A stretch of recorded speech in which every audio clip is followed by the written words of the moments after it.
Hello everyone, welcome to my channel. आज इस video में हम डिस्कस करेंगे social responsibility of a business, business ethics and next topic है कॉरपोरेट सोशल रिस्पॉन्सिबिलिटी यानी CSR। तो social responsibility of a business को देखने से पहले हमें पता होना चाहिए कि सोशल रिस्पॉन्सिबिलिटी का मीनिंग क्या है। अगर मैं अपने पॉइंट ऑफ व्यू से बताऊं कि सोसाइटी के प्रति मेरी जो रिस्पॉन्सिबिलिटी है उसी को क्या बोलते हैं, सोशल रिस्पॉन्सिबिलिटी बोलते हैं। तो social responsibility means responsibility towards the society, यानी एक इंडिविजुअल की सोसाइटी के प्रति जितनी भी रिस्पॉन्सिबिलिटी बनती है उन्हीं को क्या बोलते हैं, सोशल रिस्पॉन्सिबिलिटी बोलते हैं। एक एग्जाम्पल के थ्रू देखें, मिस्टर ए है, मिस्टर ए कुछ एक्टिविटी कंडक्ट करता है। मिस्टर ए दिन भर एक्टिविटी करता है, उसमें से कुछ एक्टिविटी है जो इकोनॉमिक एक्टिविटी है जिनका मेन एम मनी अर्न करना है, कुछ एक्टिविटी है जो नॉन इकोनॉमिक नेचर की है, यानी जिनका मेन एम प्रॉफिट अर्न करना नहीं है। जैसे कि कुछ धार्मिक एक्टिविटी है। मान लो मिस्टर ए मंदिर में जाता है, मिस्टर ए क्या करता है, कुछ डोनेशन करता है, तो उसका मेन एम प्रॉफिट अर्न करना नहीं है।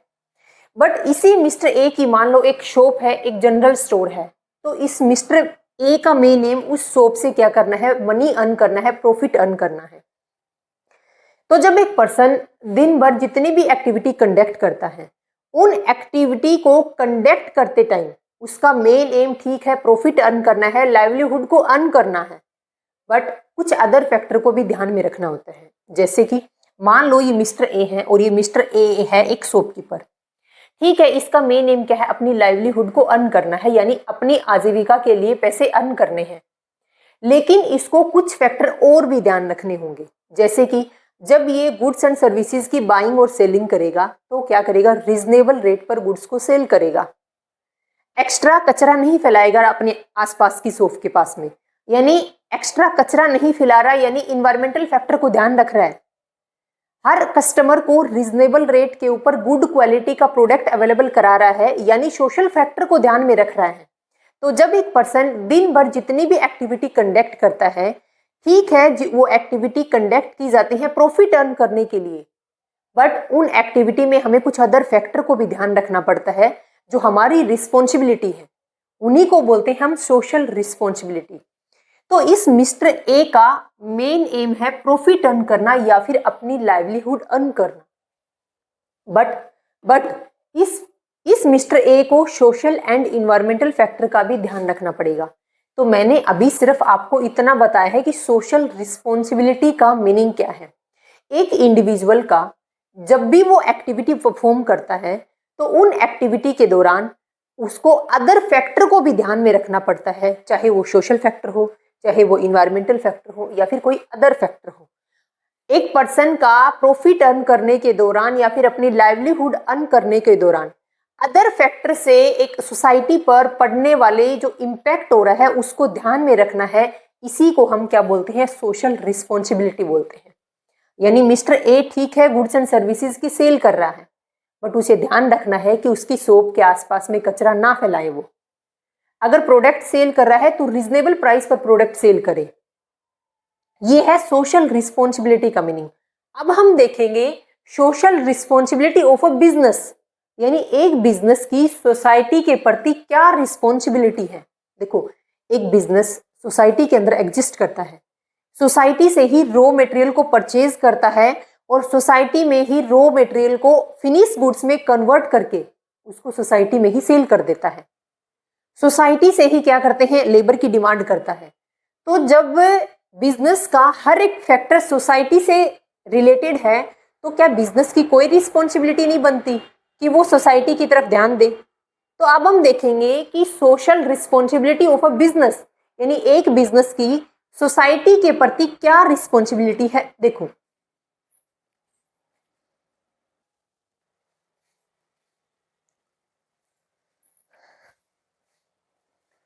अब नेक्स्ट टॉपिक अपने पास social responsibility of a business, यानी एक बिजनेस की टुवर्ड्स द सोसाइटी क्या रिस्पॉन्सिबिलिटी है वो देखना है। तो देखो, business cannot survive for long period by pursuing only economic object, अगर एक बिजनेस ऐसी एक्टिविटी रन कर रहा है जिसका मेन एम सिर्फ और सिर्फ इकोनॉमिक ऑब्जेक्ट को अचीव करना है, और मेरे को बिजनेस भी क्या करना है, मान लो लॉन्ग टर्म के लिए करना है, तो ऐसा बिजनेस कभी सक्सेस नहीं होगा।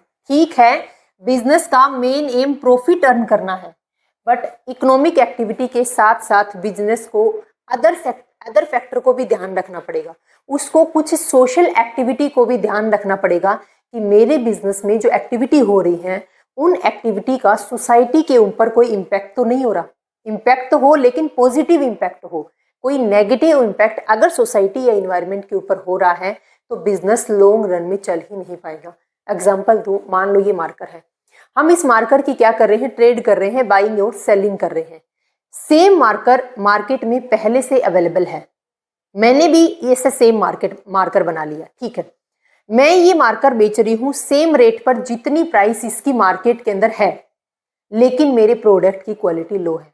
ठीक है, एक बार कस्टमर आएगा परचेज करने के लिए मार्कर को, बट सिर्फ एक बार ही आएगा। क्यों? क्योंकि मैं सेम प्राइस पर लो क्वालिटी का प्रोडक्ट सेल कर रही हूँ। तो क्या मैंने सोसाइटी के प्रति जो मेरी रिस्पॉन्सिबिलिटी थी वो मैंने पूरी की? नहीं की। मेरी मार्कर की शॉप थी, ठीक है, मार्कर के बाहर से जो पैकिंग आती है मैंने उस पैकिंग को ओपन किया और बाहर गली में फेंक दिया, तो क्या मैंने इन्वायरमेंटल कंसेप्ट को ध्यान रखा? नहीं रखा। तो यहाँ पर क्या है कि जब एक बिजनेस एक्टिविटी करता है तो उन एक्टिविटी का मेन एम प्रॉफिट अर्न करना है, मान लिया, लेकिन कुछ एक्टिविटी और भी परफॉर्म करनी पड़ती है, कुछ और भी फैक्टर को ध्यान में रखना पड़ता है। तो देखो क्या है, business cannot survive, business survive ही नहीं कर पाएगा लॉन्ग रन में अगर आपका ओनली और ओनली पर्पज क्या है, सिर्फ इकोनॉमिक ऑब्जेक्ट को अचीव करना है, यानी प्रॉफिट अर्न करना है। तो इकोनॉमिक ऑब्जेक्ट है आपका मेन एम, ठीक है, सबसे प्राइमरी पर्पज है आपका बिजनेस करने के पीछे प्रॉफिट अर्न करना, but must have some social object, but हमें कुछ सोशल ऑब्जेक्ट को भी ध्यान में रखना है, हमें कुछ सोशल फैक्टर को भी ध्यान में रखना है, जैसे कि कस्टमर, टुवर्ड्स द कस्टमर एक बिजनेस की क्या रिस्पॉन्सिबिलिटी है कि कस्टमर को रीजनेबल रेट के ऊपर और बेस्ट क्वालिटी का प्रोडक्ट दे। वर्कर के टुवर्ड्स एक बिजनेस की क्या रिस्पॉन्सिबिलिटी है कि वर्कर को वर्किंग कंडीशन अच्छी हो, यानी काम करने की जगह जो क्वालिटी है वो अच्छी हो। दूसरा, उनको टाइम पर सैलरी दे।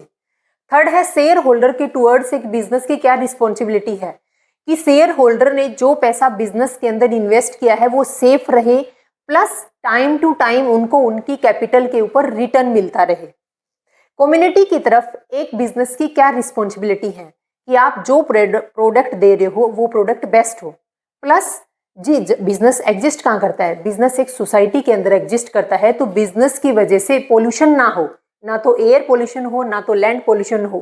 तो यहाँ पर क्या बताया गया था, यहाँ पर मैंने सिर्फ मीनिंग बताया है कि एक बिजनेस की टुवर्ड्स द सोसाइटी क्या रिस्पॉन्सिबिलिटी है। बिजनेस में एक्टिविटी कंडक्ट की जा रही है प्रॉफिट अर्न करने के लिए, मान लिया हमने, ठीक है, बट हमें कुछ अदर फैक्टर को भी ध्यान रखना पड़ेगा, तभी एक बिजनेस लॉन्ग रन में रन कर पाएगा। वो फैक्टर कौन से हैं? वो सोशल फैक्टर, कस्टमर की तरफ ध्यान रखना है, अपने वर्कर्स, शेयर होल्डर्स, कम्युनिटी, जो सप्लायर हैं, इन सब की फैक्टर को भी ध्यान में रखकर ही हम अपने बिजनेस को लॉन्ग रन तक चला सकते हैं। अब हम सोशल रिस्पॉन्सिबिलिटी ऑफ बिजनेस की डेफिनेशन देखते हैं कि रियल में डेफिनेशन क्या है। Social responsibility means that A business should not focus only earning profit, कि एक बिजनेस ना केवल प्रॉफिट अर्न करने पर फोकस करेगा, but should also ensure that its operation, वो अपना ऑपरेशन इस तरीके से रन करेगा not harm society and environment, अपनी एक्टिविटी को, अपने ऑपरेशन को इस तरीके से कंडक्ट करेगा एक बिजनेसमैन ताकि सोसाइटी और इन्वायरमेंट को बैड इम्पैक्ट ना हो, प्लस कंट्रीब्यूट पॉजिटिवली। अगर आप नेगेटिवली एक सोसाइटी को इम्पैक्ट नहीं डाल रहे हो, अच्छी बात है, आप पोल्यूशन नहीं फैला रहे हो, अच्छी बात है, आप किसी खराब प्रोडक्ट को मार्केट के अंदर सेल नहीं कर रहे हो, अच्छी बात है, लेकिन साथ में आपको अपना पॉजिटिवली कंट्रीब्यूशन भी देना है सोसाइटी के लिए, contribution positively to social welfare and sustainable development. यानी इस डेफिनेशन में क्या बताया गया है कि सोशल रिस्पॉन्सिबिलिटी ऑफ बिजनेस का मतलब क्या है कि अगर एक बिजनेस का मेन एम प्रॉफिट अर्न करना है तो ऐसा नहीं होना चाहिए। प्रॉफिट अर्न करने के पर्पज के साथ साथ एक बिजनेस की एक्टिविटी का सोसाइटी के ऊपर कोई भी हार्मफुल इफेक्ट ना हो। साथ में हमें सोसाइटी के इन्वायरमेंटल फैक्टर और सोसाइटी फैक्टर दोनों को ध्यान में रखना है ताकि बिजनेस लॉन्ग रन तक गुड वे के अंदर चलता रहे। साथ में हमें पॉजिटिवली अपना कंट्रीब्यूट देना है सोसाइटी के लिए। जैसे मान लो कुछ डोनेशन दे दिया, गौशाला के अंदर कुछ डोनेशन दे दिया, वृद्धाश्रम है वहां पर कुछ डोनेशन दे दिया। तो एक बिजनेस जितने भी एक्टिविटी कंडक्ट करता है उन एक्टिविटी को कंडक्ट करते टाइम उसे सोशल फैक्टर, इन्वायरमेंटल फैक्टर को ध्यान में रखना है ताकि बिजनेस लंबे समय तक चलता रहे। अगर आपने सोशल फैक्टर और इन्वायरमेंटल फैक्टर की तरफ ध्यान नहीं रखा तो गवर्नमेंट क्या करेगी? गवर्नमेंट की सबसे पहला एक्शन गवर्नमेंट ले लेगी। सबसे पहला एक्शन वहां के रहने वाले जो रेजिडेंट हैं वो लेंगे कि इस फैक्ट्री की वजह से, इस कंपनी की वजह से पोल्यूशन हो रहा है, नॉइज पोल्यूशन है, एयर पोल्यूशन है, तो इस फैक्ट्री को बंद करवाओ। तो आपका बिजनेस लॉन्ग रन में क्या, शॉर्ट टर्म में भी नहीं चल पाएगा। अब आगे देखो,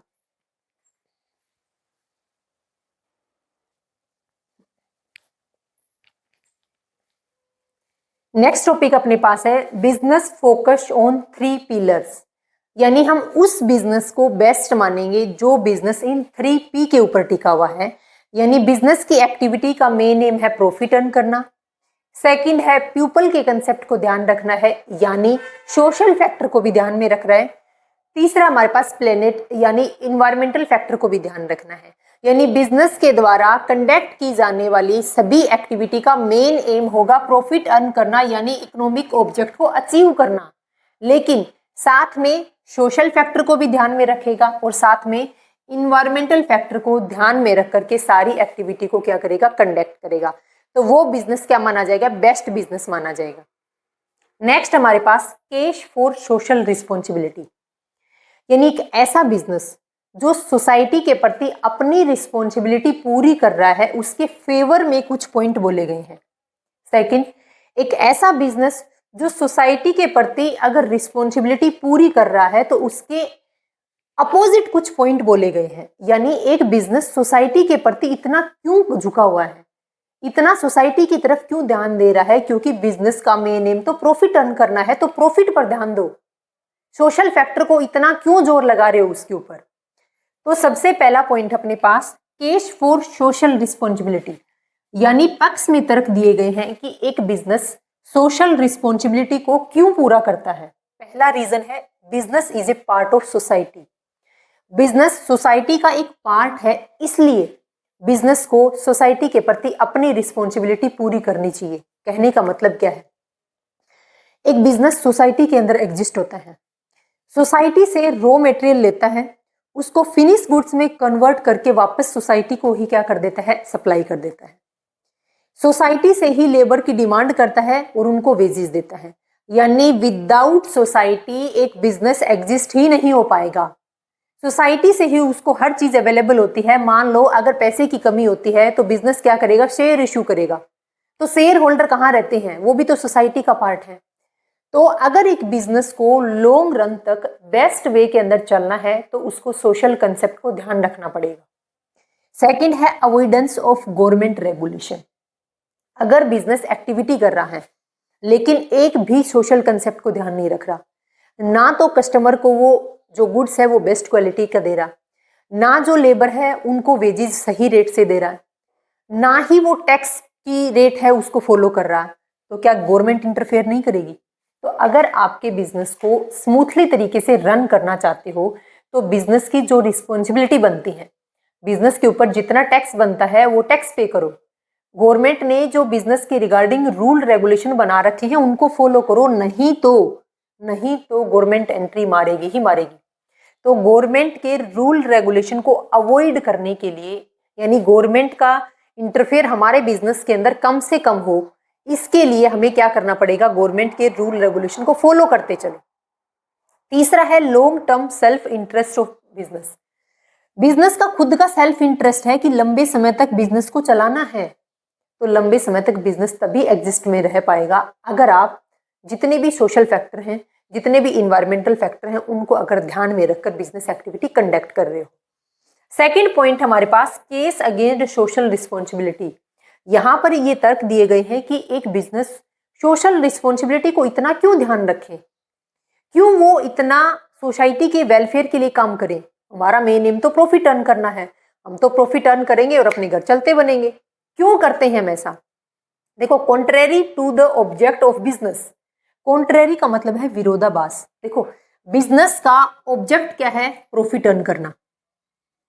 एक बिजनेस का मेन एम है प्रॉफिट अर्न करना। अगर बिजनेस अपने प्रॉफिट की तरफ तो ध्यान नहीं दे रहा, ध्यान क्या दे रहा है? क्या वर्कर को सही कंडीशन दी गई वर्किंग की? क्या उस सोसाइटी के लिए डोनेशन दिया गया? क्या वेजेस सही टाइम पर पे की गई? अगर इतने सब फैक्टर की तरफ बिजनेस ध्यान देने लगेगा तो बिजनेस का जो मेन एम है प्रॉफिट अर्न करना वो तो रह जाएगा। तो यहां पर बोला गया था कि ठीक है, सोसाइटी की तरफ ध्यान दे रहे हो, बट इतना भी सोशल फैक्टर को प्रेफरेंस मत दो कि आपका मेन एम ही भूल जाओ। इसको अगर अपने से एग्जांपल लेके चलें तो जैसे हम छोटे बच्चे थे, तब जब अपन छोटे बच्चे थे स्कूल में जाते थे, उस टाइम पर क्या करते थे? चीटिंग करवा देते थे पास वाले दोस्त को कि कोई ना, तू देख ले, मैं बाद में कर लूंगा। अब पास वाला दोस्त तो चीटिंग कर लेता था, लेकिन उससे पहले टाइम टन टन घंटी बजी और पेपर छीन लिया। भलाई के चक्कर में हमने हमारा मेन ऑब्जेक्ट छोड़ दिया, हमारा मेन ऑब्जेक्ट छोड़ करके हमने दूसरे की भलाई कर दी, तो उससे क्या हुआ? हमारा तो नुकसान हो गया। तो यही पॉइंट बोला गया है कि बिजनेस का मेन एम प्रॉफिट छोड़ करके आप सोशल फैक्टर के ऊपर इतना क्यों जोर लगा रहे हो। दूसरा है inefficiency in the system. System के अंदर इनएफिशिएंसी आ जाएगी। कैसे आ जाएगी? मान लो मेरा छोटा बच्चा है, मैंने अपने 6 साल के बच्चे को, कहा 5 साल का है, मैंने अपने 5 साल के बच्चे को ट्यूशन टीचर के पास में भेज दिया। ट्यूशन टीचर पिछले 3 दिन से एक ही बात बता रही है बच्चे को कि ताजमहल सिचुएटेड इन भिवानी। मैंने एक दिन कुछ नहीं बोला, मैंने 2 दिन कुछ नहीं बोला, मैंने तीसरे दिन टीचर को पूछा कि ताजमहल भिवानी में कब से आ गया। टीचर ने क्या जवाब दिया पता है? कि ताजमहल भिवानी में तब तक रहेगा जब तक कि ट्यूशन फीस नहीं आ जाएगी। तो यहाँ पर क्या बोला गया कि अगर वर्कर को आप उनकी सैलरी नहीं दे रहे हो, अगर आप जो शेयर होल्डर हैं और अगर उनका सही प्रॉफिट वो अर्न नहीं कर पा रहे हैं, तो वो काम को एफिशिएंट तरीके से करेंगे ही नहीं। अब मान लो एक टीचर है, उस टीचर की सैलरी बंद कर दी 1 महीने तक, तो क्या वो टीचर उतनी ही एफिशिएंसी से स्टूडेंट्स को टीच कराएगा? नहीं कराएगा। क्या बोलेगा? इस महीने सैलरी तो मेरे को मिलनी नहीं है, अगले महीने देखेंगे हम। एक गवर्नमेंट टीचर का यही हाल होता है। गवर्नमेंट स्कूल्स में क्या है, इतना ज़्यादा बच्चों को इग्नोर किया जाता है कि कुछ नहीं, कल पढ़ा देंगे, कुछ नहीं, परसों पढ़ा देंगे। रीज़न क्या है? मान लो 1 महीने के लिए सैलरी बंद कर दी गवर्नमेंट टीचर की, तो हाल यही होगा कि जब सैलरी मिलेगी तब पढ़ाएंगे हम। तो अगर प्रॉफिट नहीं अर्न किया गया बिजनेस के द्वारा, तो हर कोई पर्सन, चाहे वो वर्कर हो चाहे वो मैनेजर हो, काम को एफिशिएंट वे में करेगा ही नहीं। नेक्स्ट है इफेक्ट ऑफ बिजनेस वैल्यू। अब बिजनेस की वैल्यू पर भी इफेक्ट होगा। बिजनेस की वैल्यू क्या है? बिजनेस का मेन एम है प्रॉफिट अर्न करना, बट हम तो प्रॉफिट की तरफ कम और सोशल और इन्वायरमेंटल फैक्टर की तरफ ज्यादा ध्यान दे रहे हैं। तो इफेक्ट पड़ेगा, बिजनेस की वैल्यू क्या होती चली जाएगी। बिजनेस का प्रॉफिट पहले क्या कर रहा था? बिजनेस का प्रॉफिट ग्रो कर रहा था। जैसे ही हमने सोशल और इन्वायरमेंटल फैक्टर को प्रेफरेंस दे दी, हमारा प्रॉफिट क्या हो गया? लगभग कम होता चला गया। तो बिजनेस वैल्यू पर क्या हुआ? बैड इंपैक्ट पड़ा। तो क्या हुआ कि हमें, ठीक है, सोशल फैक्टर को ध्यान रखना चाहिए, लेकिन हमें अपने मेन एम क्या है बिजनेस का प्रॉफिट अर्न करना, उसको प्रेफरेंस देनी चाहिए। तो इसमें पक्ष में और विपक्ष में कुछ तर्क दिए गए थे। हालांकि पॉइंट ये है, पक्ष और विपक्ष को दोनों तरफ देखने के बाद अगर हम अपने पॉइंट ऑफ व्यू से बताएं, तो एक बिजनेस जो सोसाइटी के अंदर एग्जिस्ट कर रहा है, सोशल फैक्टर को यूज कर रहा है, वहां से ही लेबर को यूज कर रहा है, तो उसको कुछ ना कुछ सोशल रिस्पॉन्सिबिलिटी पूरी अवश्य करनी चाहिए। यानी उसको पॉल्यूशन जितना हो सके कम से कम फैलाएं, लेबर को सही टाइम पर सही वेजेस पे करें, प्रोडक्ट जितनी क्वालिटी बताई गई है, यानी जितना आप पैसा ले रहे हो उस पैसे के रिगार्डिंग उतनी क्वालिटी उस प्रोडक्ट में दो आप।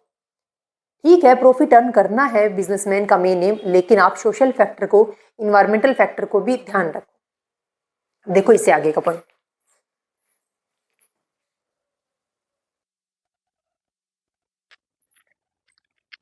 अब देखो अपन topic social responsibility of business towards various party, यानी अलग अलग फैक्टर के रिगार्डिंग एक बिजनेस की क्या सोशल रिस्पॉन्सिबिलिटी है। अब ये अलग अलग फैक्टर क्या है? अलग अलग ये जो पार्टी है कौन सी है, जैसे कस्टमर की तरफ बिजनेस की क्या रिस्पॉन्सिबिलिटी है, एक जो शेयर होल्डर है या फिर जो कम्युनिटी है, गवर्नमेंट है, सप्लायर है, इन सभी फैक्टर के पॉइंट ऑफ व्यू से एक बिजनेस की क्या रिस्पॉन्सिबिलिटी है। तो सबसे पहला है टुवर्ड्स ओनर या इन्वेस्टर या शेयर होल्डर, यानी एक बिजनेस की ओनर के प्रति या इन्वेस्टर के प्रति या फिर हम बोल सकते हैं शेयर होल्डर के प्रति क्या रिस्पॉन्सिबिलिटी बनती है बिजनेस की। पहली responsibility ensure safety of capital. Investor ने जितना पैसा बिजनेस के अंदर इन्वेस्ट किया है उसकी कैपिटल बिल्कुल सेफ होनी चाहिए। कल को ये ना हो कि बिजनेस के अंदर एक पर्सन ने पैसा लगाया 5 लाख रुपए, 2 साल बाद बिजनेस के उस इन्वेस्टर को क्या बोला गया कि भूल जाओ अपने पैसे को। नहीं, एक इन्वेस्टर ने जितनी कैपिटल बिजनेस में इन्वेस्ट की है, पहला पॉइंट वो कैपिटल सेफ होनी चाहिए। सेकंड, एंश्योर प्रॉपर डिविडेंड, उस कैपिटल के ऊपर उसको प्रॉपर डिविडेंड मिलना चाहिए, जितना रेट ऑफ डिविडेंड मार्केट के अंदर चल रहा है। टाइमली पेमेंट ऑफ डिविडेंड, ठीक है आप प्रॉपर डिविडेंड तो दे रहे हो बट आप उस डिविडेंड को टाइम पर पे करो। नेक्स्ट है proper utilization of capital. Investor ने जितना पैसा बिजनेस के अंदर इन्वेस्ट किया है उसकी इन्वेस्टमेंट को प्रॉपर वे के अंदर यूज करो, उस कैपिटल को वेस्ट मत करो। नेक्स्ट है all share holder treat us equally. ये नहीं होना चाहिए कि जिस पर्सन ने जितना ज्यादा पैसा बिजनेस के अंदर लगाया है उसको तो हम ट्रीटमेंट दे रहे हैं बिल्कुल वीआईपी, और एक पर्सन ने मान लो 1 लाख रुपए बिजनेस के अंदर लगाए हैं तो उसको हम क्या बोल रहे हैं, कुछ नहीं, कल आना ले जाना अपना डिविडेंड कल। ऐसा नहीं होना चाहिए। बोर्ड ऑफ डायरेक्टर के द्वारा यानी बिजनेस के द्वारा, चाहे इन्वेस्टर ने 1 लाख रुपए लगाए हो चाहे एक पर्सन ने लगाए हो 10 लाख रुपए, सभी इन्वेस्टर को एक सिंगल नजर से देखना चाहिए, यानी एक ही जैसा सभी इन्वेस्टमेंट के साथ में ट्रीट करना चाहिए। नेक्स्ट है टूवर्ड्स एम्प्लॉय। एक बिजनेस की एम्प्लॉय के रिगार्डिंग क्या रिस्पॉन्सिबिलिटी है। पहला है एप्रोप्रिएट रेमुनरेशन दो, यानी जितने घंटे आप एक एम्प्लॉय से काम ले रहे हो उसके बदले में उसकी उतनी रेमुनरेशन भी दो, उसको उतनी सैलरी भी दो। क्लीन वर्किंग एटमॉस्फेयर होना चाहिए, यानी जहां पर वो काम कर रहा है वहां पर पानी की व्यवस्था होनी चाहिए, वहां पर लाइट की व्यवस्था होनी चाहिए, वहां पर हवा की व्यवस्था भी होनी चाहिए। सिक्योरिटी ऑफ सर्विस, उसकी सर्विस की सिक्योरिटी होनी चाहिए। ये नहीं कि हमने आज आपको इनवाइट कर दिया कि आओ हमारे बिजनेस के अंदर आप काम करो, हमने 2 दिन बाद ही आपसे बेस्ट अगर कोई पर्सन मिल गया, कोई एम्प्लॉय मिल गया तो हमने आपको निकाल दिया, नहीं, ऐसा नहीं होना चाहिए। पार्टिसिपेशन इन मैनेजमेंट, अब जो लोअर वर्कर हैं क्या टॉप मैनेजमेंट ही डिसीजन लेगी, ठीक है फाइनल डिसीजन टॉप मैनेजमेंट लेगी, लेकिन मीडियम और जो लो लेवल के जो वर्कर हैं उनका भी मीटिंग के अंदर पार्टिसिपेशन जरूर होना चाहिए। उनसे क्या होती है, वो मोटिवेट होते हैं कि हमारे बिजनेस के अंदर हमें भी इंपॉर्टेंस दी जाती है। नेक्स्ट है incentive give the work, given the worker, worker को क्या दिया जाना चाहिए, टाइम टाइम पर इंसेंटिव, यानी टाइम टाइम पर उनको बोनस भी दिया जाना चाहिए ताकि ताकि वो मोटिवेट होते रहे।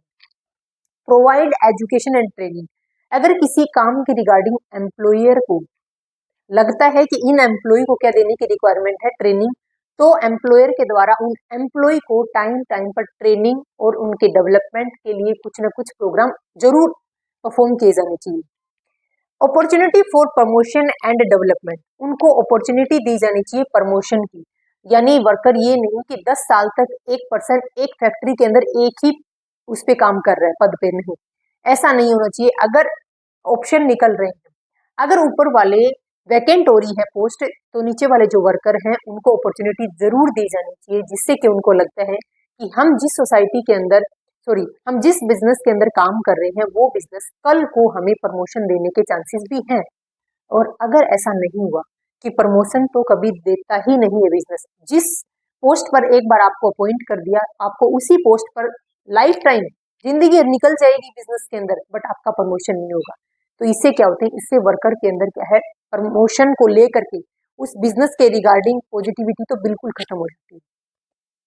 तो अब तक हमने क्या देखा कि एक बिजनेस की सोशल रिस्पॉन्सिबिलिटी देखी हमने towards investor and towards employ. अब देखो इससे नेक्स्ट थर्ड पॉइंट,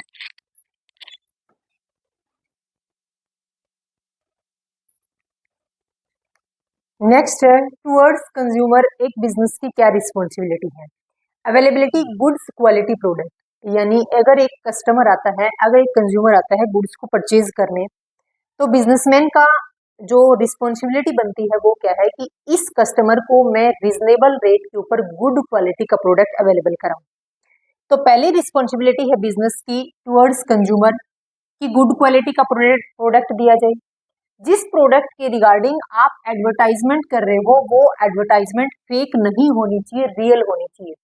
मान लो किसी फेस वॉश के रिगार्डिंग एड की गई और फेस वॉश में इतना साफ चेहरा दिखाया गया कि अगर आप इस फेस वॉश को अगर 20 डेज यूज करते हो तो आपका इतना क्लीन फेस हो जाएगा। और मैंने क्या कर दिया, मान लो वो फेस वॉश ऑर्डर लगा दिया और उस फेस वॉश का इतना नेगेटिव इम्पैक्ट हुआ मेरे फेस के ऊपर कि पूरे फेस के ऊपर पिंपल्स हो गए।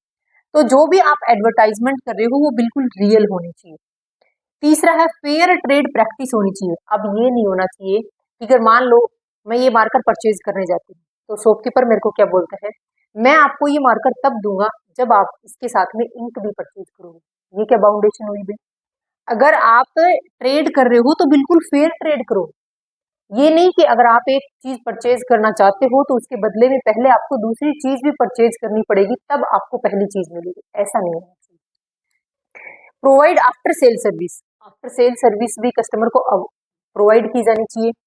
अवॉइड स्टॉक कीपिंग, यानी जमाखोरी नहीं होनी चाहिए। अब मान लो एक ही कंपनी है, मान लो दो कंपनियां हैं मार्केट के अंदर जो ये मार्कर बनाती है, मार्कर के सप्लाई बंद कर दी उन कंपनी ने मार्केट के अंदर। अब मार्कर की जो स्टॉक है वो लिमिटेड है, यानी डिमांड तो सेम चल रही है लेकिन पीछे से कंपनी सप्लाई नहीं कर रही है। उन्होंने इस मार्कर की मैन्युफैक्चरिंग कर करके इन मार्कर को अपने पास स्टॉक में रख लिया। रीजन क्या है? रीजन है कि अब जैसे जैसे मार्केट के अंदर डिमांड बढ़ेगी तो सप्लाई तो बंद कर दी उन्होंने पीछे से, तो क्या बढ़ जाएगी? मार्केट की प्राइस बढ़ जाएगी। अब बढ़ी हुई प्राइस के ऊपर वो कंपनी वाले क्या करेंगे, अब सप्लाई करेंगे जब मार्केट की प्राइस मार्केट में बढ़ जाएगी। तो ऐसा नहीं होना चाहिए। आपको स्टॉक की पीलिंग नहीं करनी चाहिए, यानी आपको जमाखोरी नहीं करनी चाहिए। Goods provide according to the taste, customer के टेस्ट के अकॉर्डिंग उनको गुड्स प्रोवाइड किया जाना चाहिए। यानी जिस कस्टमर का जितना स्टैंडर्ड है, यानी स्टैंडर्ड ऑफ लिविंग के अकॉर्डिंग क्या है कि कस्टमर को गुड्स अवेलेबल कराया जाना चाहिए। ये है एक बिजनेस की कस्टमर के टुवर्ड्स क्या रिस्पॉन्सिबिलिटी है। फिर देखते हैं कि हम एक बिजनेस की गवर्नमेंट की टुवर्ड्स क्या रिस्पॉन्सिबिलिटी है। अब गवर्नमेंट का अगर देखा जाए तो सबसे जो गवर्नमेंट की रेवेन्यू का मैक्सिमम पार्ट कहाँ से आता है? टैक्स से आता है। कॉर्पोरेट सेक्टर से टैक्स आता है, इनकम टैक्स का आता है। तो गवर्नमेंट की रेवेन्यू का मैक्सिमम पार्ट अगर टैक्स से आ रहा है और अगर कॉर्पोरेट सेक्टर टैक्स पे करना बंद कर दे तो गवर्नमेंट रेवेन्यू जनरेट कहाँ से करेगी? तो टुवर्ड्स गवर्नमेंट के प्रति क्या रिस्पॉन्सिबिलिटी होती है कि गवर्नमेंट ने जो रूल रेगुलेशन बनाए हैं उनके दायरे में रह करके बिजनेस करें। दूसरा, जितना टैक्स बनता है वो टैक्स टाइम पर पे करें और ऑनेस्टली पे करें। जितना टैक्स बन रहा है उतना पे करें और टाइम पर भी पे करें। टू पे टैक्स ऑनेस्टली, कि आप टाइम पर टैक्स पे करो और ऑनेस्टली पे करो। Function perform according to the law, कि अगर आप बिजनेस में कोई एक्टिविटी कंडक्ट कर रहे हो तो लॉ के अकॉर्डिंग कंडक्ट करो। यानी गवर्नमेंट ने जो रूल रेगुलेशन जो दायरा डिसाइड किया गया है कि इससे बाहर आप एक्टिविटी कंडक्ट नहीं कर सकते तो उस लॉ को ध्यान में रखो। फिर है टुवर्ड्स कम्युनिटी, कम्युनिटी की तरफ, कम्युनिटी के प्रति एक बिजनेस की क्या रिस्पॉन्सिबिलिटी है। पहली है अपॉर्चुनिटी फॉर एम्प्लॉयमेंट, क्या आप एम्प्लॉयमेंट के आप रोजगार के अवसर दें, सोसाइटी के अंदर रोजगार के अवसर दें ताकि ज्यादा से ज्यादा लोग जो बेरोजगार है उनको रोजगार दें। सेकंड है अवॉइड पोल्यूशन, पोल्यूशन को अवॉइड करो जितना हो सके ना उतना। जो भी वेस्ट निकलता है या तो उसको डिकम्पोज करो या फिर उसको क्या करो, या फिर उसको ऐसी जगह पर डालने की कोशिश करो जहां पर पोल्यूशन, जहां पर पॉपुलेशन कम हो, जहां पर पॉपुलेशन ना रहती। फिर है contribute to the raising of the standard of living, लोगों की लिविंग ऑफ स्टैंडर्ड को ध्यान में रखकर ही प्रोडक्ट बनाओ ताकि उनका जो स्टैंडर्ड है वो तो मेंटेन रहे अप भी हो साथ में अगर कुछ डोनेशन दे सकता है कोई बिजनेस तो डोनेशन भी जरूर देना चाहिए। तो ये हमने 5 पॉइंट देख लिए हैं एक बिजनेस का सोसाइटी के प्रति, यानी एक बिजनेस का ओनर के प्रति, एक बिजनेस का कस्टमर के प्रति, एक बिजनेस का जो शेयर ये कम्युनिटी के प्रति क्या रिस्पॉन्सिबिलिटी बनती है। लास्ट एक और पॉइंट अपने पास कि एक बिजनेस का सप्लायर के प्रति क्या रिस्पॉन्सिबिलिटी बनती है। अब एक सप्लायर बिजनेस के अंदर रॉ मटेरियल सप्लाई कर रहा है टाइम पर, ठीक है, आपने रॉ मटेरियल जो परचेज किया है उस रॉ मटेरियल के बदले में उसको क्या दो, पेमेंट दो, पेमेंट आप टाइम पर दो। तो ये सब रिस्पॉन्सिबिलिटी बनती है एक बिजनेस की टुवर्ड्स द सप्लायर। देखो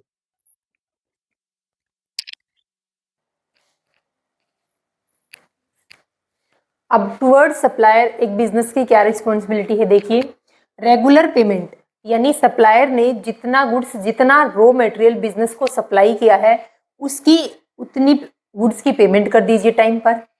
फेयर डीलिंग होनी चाहिए, ये नहीं कि गुड्स तो मंगवा लिया आपने 100 यूनिट और आप पेमेंट कर रहे हो 95 यूनिट की, कि 5 यूनिट की मुझे डिस्काउंट दे दो, ऐसा नहीं होना चाहिए। आप ट्रेड कर रहे हो सप्लायर के साथ में रॉ मटेरियल की, तो वो ट्रेड की डील बिल्कुल फेयर होनी चाहिए। नेक्स्ट है प्रोटेक्ट स्मॉल स्केल सप्लायर को। अगर मान लो हाल फिलहाल के अंदर मार्केट के अंदर ऐसा कोई सप्लायर आया है जो स्मॉल सप्लायर है, यानी जिसने अभी अपना बिजनेस स्टार्ट किया है, तो उस सप्लायर को प्रमोट कीजिए, उस सप्लायर को थोड़ा बहुत डिस्काउंट दीजिए कि आप हमें गुड्स की रॉ मटेरियल की सप्लाई करें, हम आपको टाइम पर पेमेंट करेंगे और साथ में हम आपके साथ बिल्कुल फेयर डील करेंगे। नेक्स्ट पॉइंट है अपने पास कॉजेज ऑफ इन्वायरमेंटल पोल्यूशन, कि बिजनेस की वजह से, मान लो फैक्ट्री की वजह से इन्वायरमेंट के अंदर पोल्यूशन हो रहा है, तो उसके कारण क्या है, कारण क्या है इन्वायरमेंटल पोल्यूशन के, इफेक्ट क्या होगा, इफेक्ट ये होगा पहला एयर पोल्यूशन।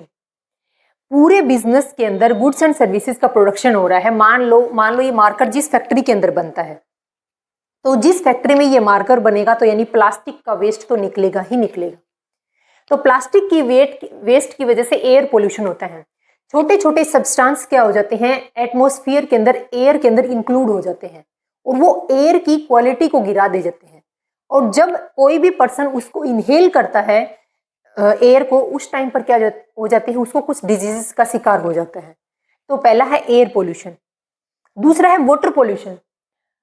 अब मैंने इस मार्कर को बनाने के लिए जो भी वेस्ट बचा उस सारे वेस्ट को कहाँ डाल दिया, जो लेक और जो रिवर्स हैं उनके अंदर मैंने डाल दिया।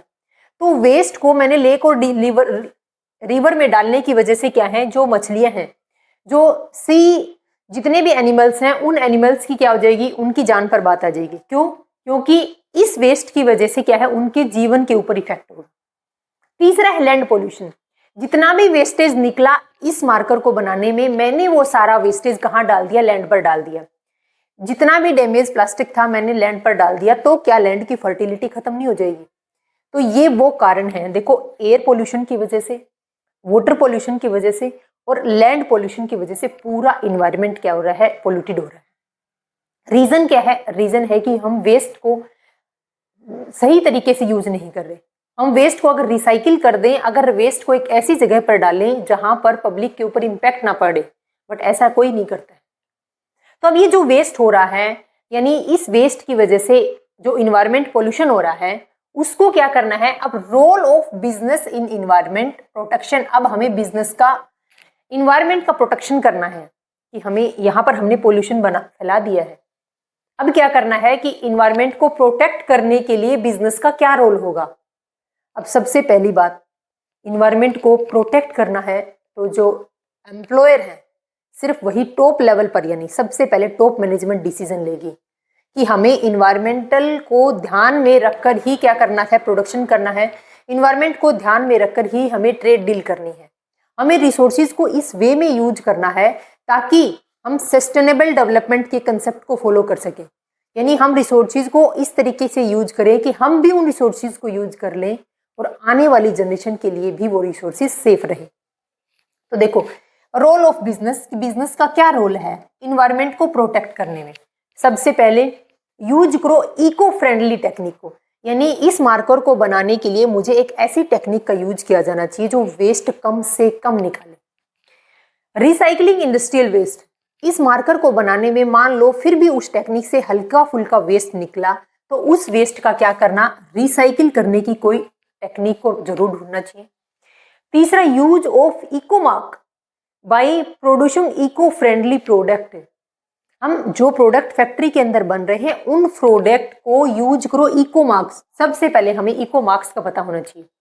इको मार्क्स क्या होता है? ये एक सर्टिफिकेटल मार्क्स होता है। ये एक सर्टिफिकेट मार्क्स होता है जो किसी भी प्रोडक्ट के ऊपर लगा है, मान लो इस मार्कर के ऊपर इको मार्क लगा है।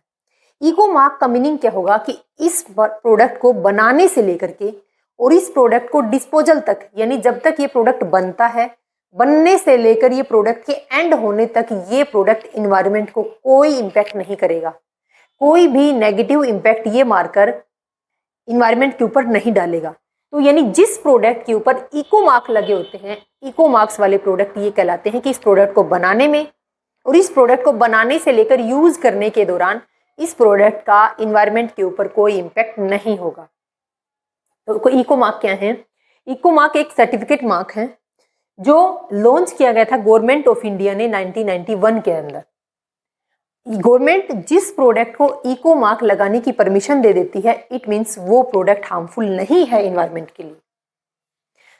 अब तक हमने क्या देखा है कि एक बिजनेस का social responsibility of a business, यानी एक बिजनेस की क्या सोशल रिस्पॉन्सिबिलिटी है, हमने देख लिया था। सबसे पहले कि शेयर होल्डर के प्रति क्या रिस्पॉन्सिबिलिटी है, कस्टमर के प्रति क्या रिस्पॉन्सिबिलिटी है, गवर्नमेंट के प्रति, सप्लायर के प्रति, इन सभी के प्रति हमने देखा कि एक बिजनेस की क्या रिस्पॉन्सिबिलिटी बनती है। जो इफेक्ट हो रहा है वो भी हमने देख लिया, बिजनेस की वजह से क्या इफेक्ट हो रहा है, और अगर इस इफेक्ट को आप ठीक करना चाहते हो, अगर बिजनेस को आप बिजनेस की एक्टिविटी की वजह से इन्वायरमेंट को आप प्रोटेक्ट करना चाहते हो, तो आप इन फैक्टर को ध्यान में रखो। अब क्या करना है? अब हमें देखना है बिजनेस एथिक्स, नेक्स्ट टॉपिक अपना।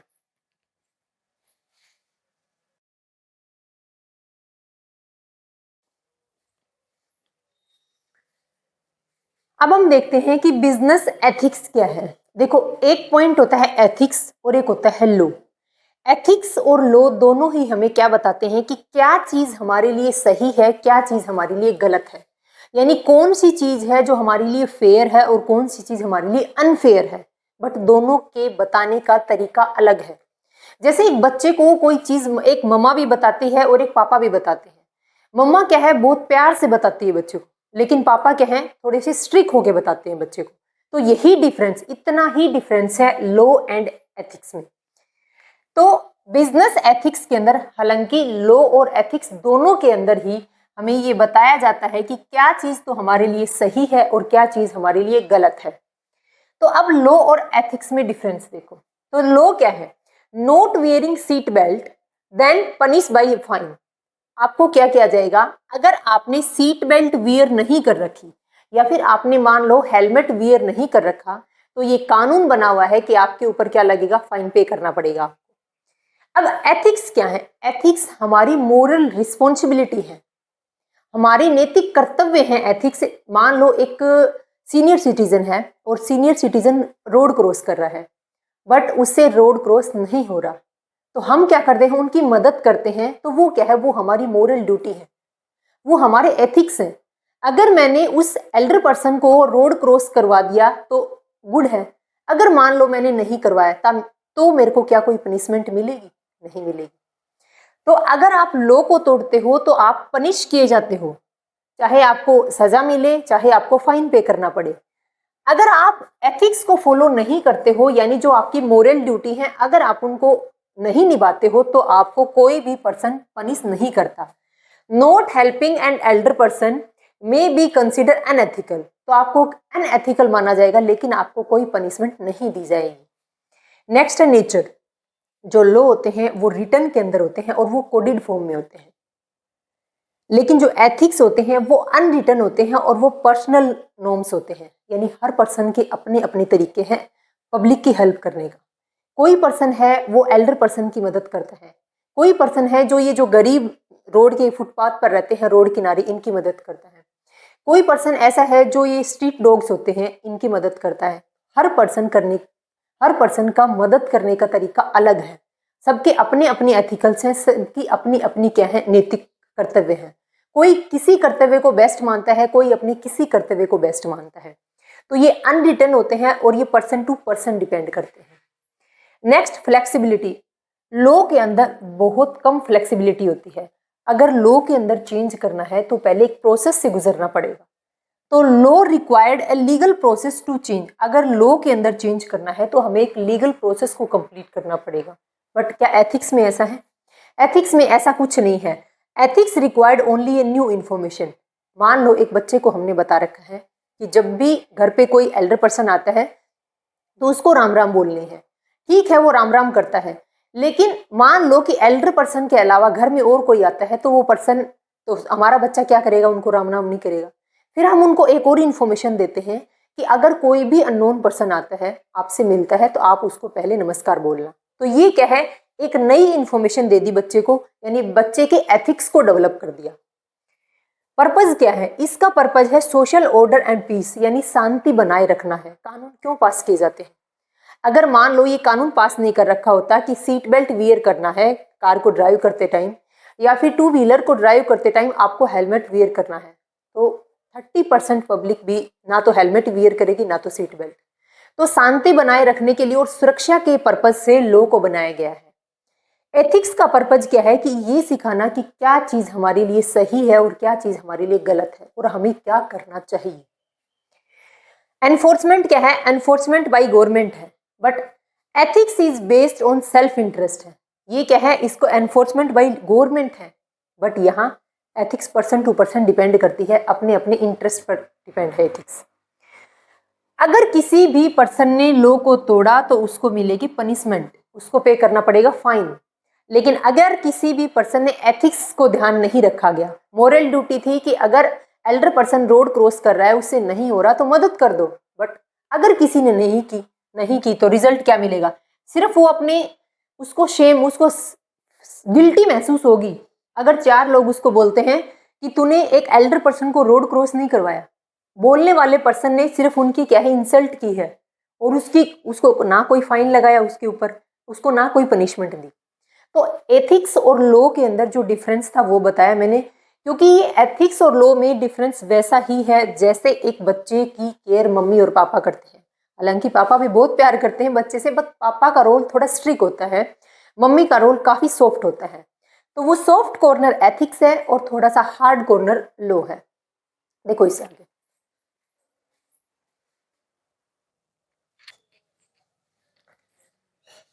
अब देखो बिजनेस एथिक्स क्या है।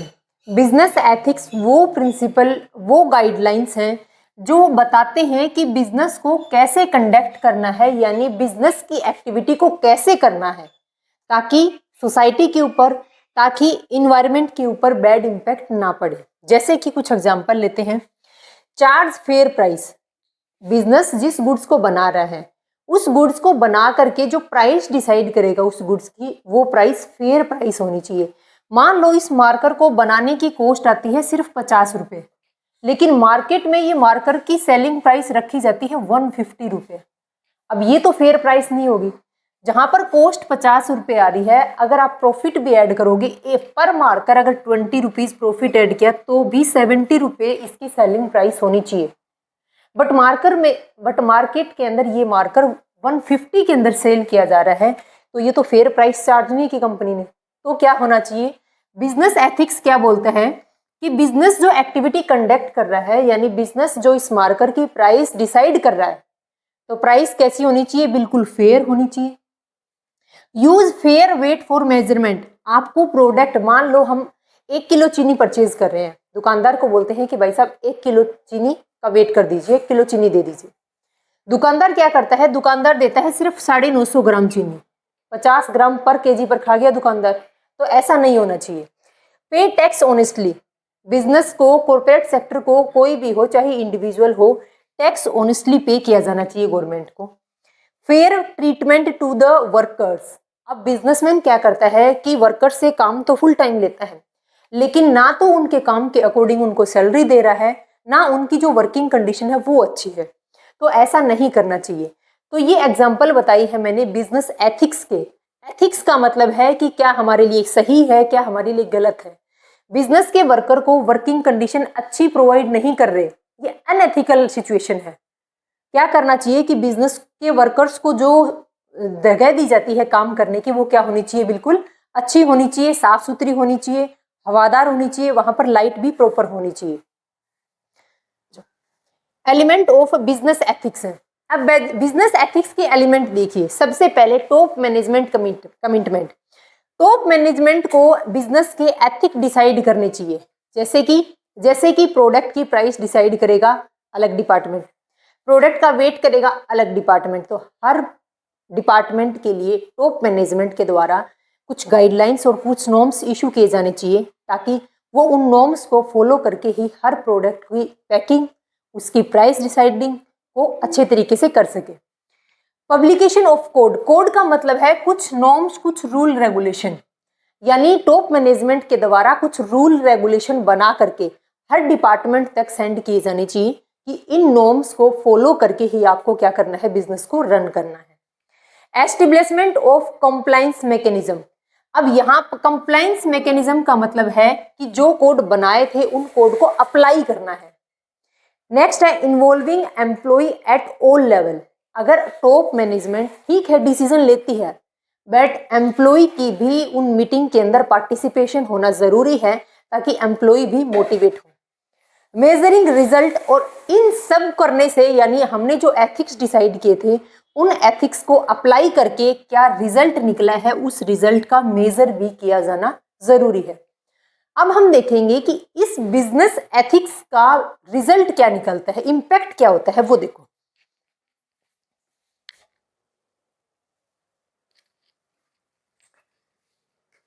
अब देखो हम चेक करेंगे कि impact of ethics on business, यानी कुछ एक्टिविटी कंडक्ट करेंगे और उन एक्टिविटी का, बिजनेस की उन एक्टिविटी का क्या इम्पैक्ट पड़ेगा वो देखेंगे।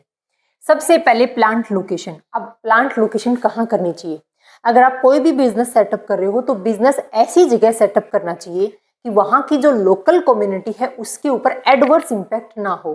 तो ये हम एथिक्स को फॉलो कर रहे हैं, इट मीन्स हम एथिक्स को फॉलो कर रहे हैं। अगर आपने बिजनेस सेटअप किया भीड़ भड़ाके के अंदर, यानी आपके बिजनेस की इफेक्ट, आपके बिजनेस के इम्पैक्ट क्या होगा? इम्पैक्ट होगा पॉपुलेशन के ऊपर नेगेटिव इम्पैक्ट, क्योंकि आपने भीड़ भड़ाके वाले एरिया में अपने बिजनेस को सेटअप किया है। तो हमारे एथिक्स क्या बोलते हैं कि आप प्लांट लोकेशन इस जगह करो जहां पर no adverse impact on local community, local community वहां के जो लोकल लोग हैं उनके ऊपर इम्पैक्ट ना पड़े, यानी पब्लिक से दूर दराज के एरिया में जाकर के अपने प्लांट को सेटअप करें और इन्वायरमेंट के ऊपर भी इम्पैक्ट ना पड़े। दूसरा है प्रोडक्शन। अब प्रोडक्शन क्या है कि प्रोडक्शन इस तरीके से करना है कि वेस्टेज कम से कम निकले। अगर वेस्टेज निकल भी रहा है तो उसको रिसाइकिल करने की कोशिश करें। थर्ड है परचेज एंड स्टोरेज। अब गुड्स को आप परचेज कर रहे हो और स्टोर कर रहे हो तो कोई होर्डिंग नहीं करनी मटेरियल की, यानी मटेरियल की जमाखोरी नहीं करनी है। यानी गुड्स को बना बना करके अपने पास में रख लिया, मार्केट के अंदर गुड्स की सप्लाई नहीं की, डिमांड कंटिन्यू बनी हुई है लेकिन हम गुड्स की प्रोडक्शन करके अपने पास स्टोर कर लिया। हम क्यों ऐसा कर रहे हैं कि हम टाइम पर मार्केट के अंदर गुड्स की सप्लाई नहीं कर रहे? क्यों? क्योंकि बिजनेसमैन का एम है कि डिमांड ज़्यादा होगी, मार्केट के अंदर सप्लाई कम होगी, तो प्रोडक्ट की प्राइस ऑटोमेटिक बढ़ जाएगी। इसका रीज़न क्या होगा? अगर वो उस टाइम पर बढ़ी हुई प्राइस पर बिजनेसमैन उस टाइम पर सप्लाई करेगा जब प्राइस बढ़ जाएगी तो वो मुनाफा ज़्यादा कमा पाएगा, पर ऐसा नहीं करना चाहिए क्योंकि ये अनफेयर ट्रेड है। नेक्स्ट है फाइनेंस। आपको फाइनेंस इस तरीके से यूज करना है, यानी इस एथिकल वे में यूज करना है कि रिसोर्सेज का बेटर वे के अंदर यूटिलाइजेशन कर सको। मार्केटिंग क्या है? अब आप इस प्रोडक्ट को, इस मार्कर की मार्केटिंग कर रहे हो, मार्केटिंग में आपने इस मार्कर को इतना बढ़ा चढ़ाकर बता दिया कि ये मार्कर एक बार अगर इंक फिल कर लेते हो इस मार्कर में तो ये 10 दिन भी फिनिश नहीं होता, बट एक बार मार्कर में इंक फिल करने के बाद मार्कर सिर्फ एक ही दिन चलता है। रियलिटी तो ये है। तो आप अनफेयर मार्केटिंग ना करें, आप बढ़ा चढ़ाकर बात को ना बताएं, जितनी आपकी प्रोडक्ट के अंदर जान है सिर्फ उतना ही बताएं। तो fair treatment to customer, customer के साथ फेयर ट्रीटमेंट करें, यानी उनको बढ़ा चढ़ाकर उस प्रोडक्ट के बारे में ना बताएं। तो ये क्या चीज़ थी? ये हमारे पास बिजनेस एरिया है और ये हमारे पास एथिक प्रैक्टिस है। यानी अगर हम इस तरीके से कोई प्रैक्टिस कर रहे हैं, कोई काम कर रहे हैं, तो उसका एथिकल इम्पैक्ट क्या होगा, यानी उसको अगर बेस्ट वे में कंडक्ट करें तो इम्पैक्ट नेगेटिव कम से कम होगा। अब इसके बाद हम देखेंगे, हमने दोनों टॉपिक देख लिए, स्टार्टिंग के हमने दोनों टॉपिक को डिस्कस कर लिया। अब बारी आती है कॉर्पोरेट सोशल रिस्पॉन्सिबिलिटी, यानी CSR क्या है वो देखो।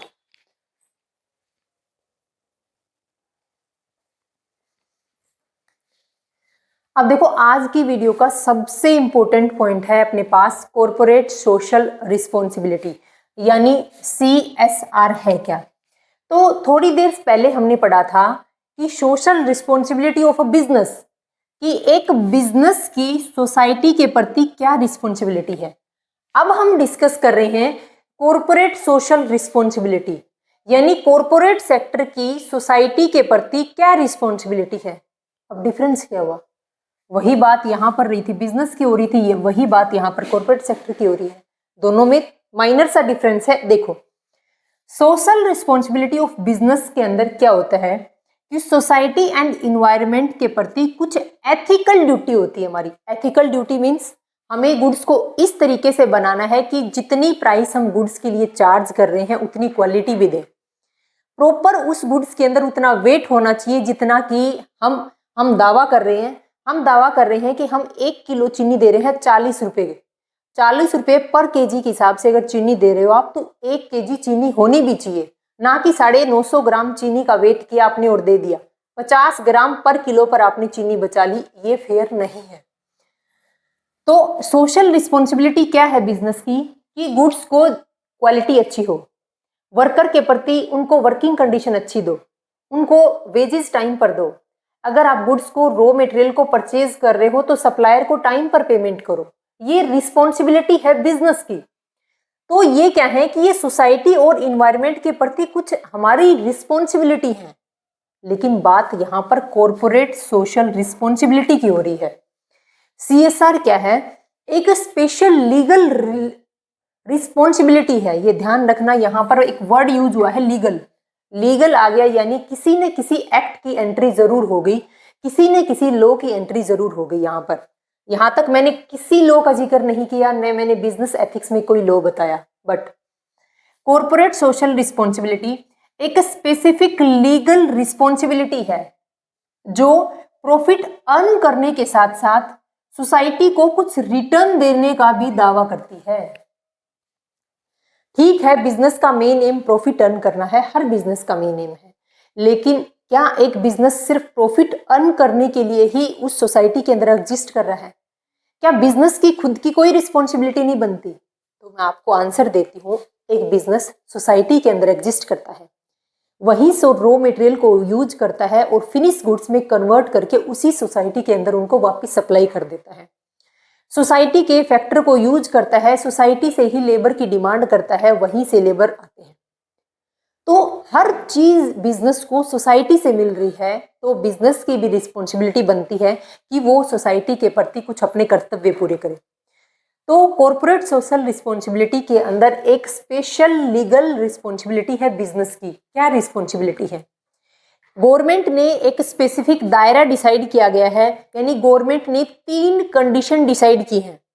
अगर बिजनेस तीनों कंडीशन में से किसी भी एक कंडीशन को फुलफिल करता है तो बिजनेस के टोटल प्रॉफिट का कुछ परसेंटेज में है 2%, कम से कम 2% अपने प्रॉफिट का किसके लिए देना पड़ेगा? सोशल वेलफेयर के देना पड़ेगा। सोशल वेलफेयर जैसे कि एजुकेशन के लिए, सस्टेनेबल डेवलपमेंट के लिए, हेल्थ के लिए, इन सब सेक्टर के लिए यानी सोशल वेलफेयर के लिए एक बिजनेस को अपने प्रॉफिट का कुछ हिस्सा देना होगा। यही है कॉरपोरेट सोशल रिस्पॉन्सिबिलिटी। वापस देखो, कॉरपोरेट सोशल रिस्पॉन्सिबिलिटी एक स्पेसिफिक लीगल रिस्पॉन्सिबिलिटी है बिजनेस की, जो प्रॉफिट अर्न करने के साथ साथ सोसाइटी को कुछ रिटर्न करना है उसको। अब रिटर्न कितना करना है? कंपनी को अपने प्रॉफिट का कम से कम 2% सोशल वेलफेयर के लिए देना है। अगर नहीं देगी, मान लो अगर कोई कंपनी ऐसी है जो गवर्नमेंट ने डिसाइड किया था कि भाई अगर तीनों कंडीशन में से अगर एक कंडीशन भी फुलफिल कर दी तो आपको जितना प्रॉफिट हुआ है आपके प्रॉफिट का 2% जाएगा सोशल वेलफेयर के लिए। बट किसी कंपनी ने बोला नहीं दूंगी मैं, तो क्या कर लेगी गवर्नमेंट? तो गवर्नमेंट ने अच्छा खासा फाइन, अच्छा खासी अमाउंट गवर्नमेंट चार्ज करेगी उस कंपनी से, वो भी देखेंगे। अब देखो, एक बिजनेस है, सोसाइटी के अंदर ये बिजनेस एग्जिस्ट कर रहा है। अब बिजनेस का मेन एम क्या है? प्रॉफिट अर्न करना है। ठीक है, मेन एम प्रॉफिट अर्न करना है, लेकिन यहाँ देखो सोसाइटी है। अब रॉ मटेरियल की रिक्वायरमेंट है तो आपको सोसाइटी से ही मिलेगा। अगर आपको फैक्टर की रिक्वायरमेंट है, लैंड, लेबर, कैपिटल, एंटरप्रेन्योर, कहाँ से मिलेंगे? सोसाइटी से मिलेंगे। वहां से क्या है, बिजनेस ने रॉ मटेरियल लिया और उसको फिनिश गुड्स में कन्वर्ट करके इसी सोसाइटी को क्या कर दिया, वापस सप्लाई कर दिया। जो यहाँ पर हमने फैक्टर ऑफ प्रोडक्शन लिए थे, यानी कितने फैक्टर ऑफ प्रोडक्शन होते हैं, 4 होते हैं, लैंड, लेबर, कैपिटल और एंटरप्रेन्योर। इन चारों की पेमेंट क्या है, लैंड की पेमेंट रेंट है, लेबर की पेमेंट वेजेज है, कैपिटल की पेमेंट इंटरेस्ट है और एंटरप्रेन्योर अर्न करता है प्रॉफिट। अब ये फैक्टर पेमेंट कहाँ जाएगा, फैक्टर पेमेंट जाएगा सोसाइटी को। तो सोसाइटी से ही गुड्स एंड सर्विसेज की यहाँ बिजनेस के अंदर सप्लाई होती है और बिजनेस उनको फिनिश गुड्स में कन्वर्ट करके वापस सोसाइटी के अंदर ही क्या कर देता है, भेज देता है। तो विदाउट सोसाइटी एक बिजनेस की इमेजिनेशन भी नहीं कर सकते हैं। तो एक बिजनेस की अगर विदाउट सोसाइटी इमेजिनेशन भी नहीं कर सकते, तो अब बिजनेस की रिस्पॉन्सिबिलिटी बनती है कि बिजनेस अपने प्रॉफिट का कुछ पार्ट इसी सोसाइटी के डेवलपमेंट के लिए लगाए। हम ये नहीं बोलते कि हरियाणा के अंदर कोई कंपनी एस्टेब्लिश है वो पैसा लगाए जाके बिहार में, नहीं। अगर हरियाणा के अंदर कोई कंपनी एस्टेब्लिश है तो वो वहाँ की सोसाइटी को डेवलप करने के लिए कुछ फंडिंग कर दे। अगर दिल्ली के अंदर कोई कंपनी एस्टेब्लिश है तो दिल्ली के आसपास के दिल्ली के सोसाइटी को डेवलप करने के लिए वही फंडिंग कर दे। इतना ही बहुत है, अपने आसपास के एरिया में फंडिंग करो, काफ़ी है।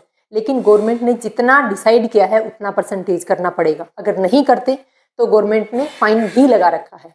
ये ध्यान रखना, CSR एक लीगल रिस्पॉन्सिबिलिटी है। अब कौन सा कानून, कौन सा सेक्शन अप्लाई होगा वो देखो।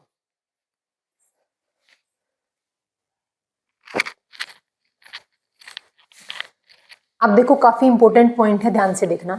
कंपनी एक्ट 2013 के सेक्शन नंबर 135 के अंदर क्या बताया गया है कि मिनिस्ट्री ऑफ कॉर्पोरेट अफेयर यानी MCA ने एक नोटिस जारी किया और नोटिस के अंदर क्या लिखा था कि अगर कोई कंपनी सोसाइटी के अंदर एग्जिस्टेंस में है, सोसाइटी के रिसोर्सेज को यूज करके अपने बिजनेस को रन कर रही है, अपना प्रॉफिट अर्न कर रही है, तो क्या उस कंपनी का, तो क्या उस बिजनेस का उस सोसाइटी के प्रति कोई रिस्पॉन्सिबिलिटी नहीं है? हाँ जी, है रिस्पॉन्सिबिलिटी। इसी बात के बारे में बताया गया है कंपनी एक्ट 2013 के सेक्शन नंबर 135 में। मिनिस्ट्री ऑफ कॉर्पोरेट अफेयर ने एक नोटिस जारी किया और नोटिस में क्या लिखा कि अगर कोई कंपनी सोसाइटी के रिसोर्सेज को यूज कर रही है, सोसाइटी के अंदर एग्जिस्ट है, तो कंपनी की कुछ रिस्पॉन्सिबिलिटी बनती है, कंपनी की भी तो कुछ जिम्मेदारी बनती होगी। तो अर्निंग का कंपनी की जिम्मेदारी क्या है कि कंपनी की जिम्मेदारी ये है कि कंपनी अपनी टोटल अर्निंग का, कंपनी अपने टैक्स के पे करने से पहले के प्रॉफिट का कुछ पार्ट सोशल वेलफेयर के लिए पे करेगी। अपनी अर्निंग का कुछ पार्ट सोसाइटी के वेलफेयर के लिए क्या करना पड़ेगा, कंपनी को खर्च करना पड़ेगा। ये बात मिनिस्ट्री ऑफ कॉर्पोरेट अफेयर ने बोली, ठीक है। MCA issue corporate social responsibility, CSR, MCA issue CSR policy, MCA ने CSR पॉलिसी इशू की है, याद रखना।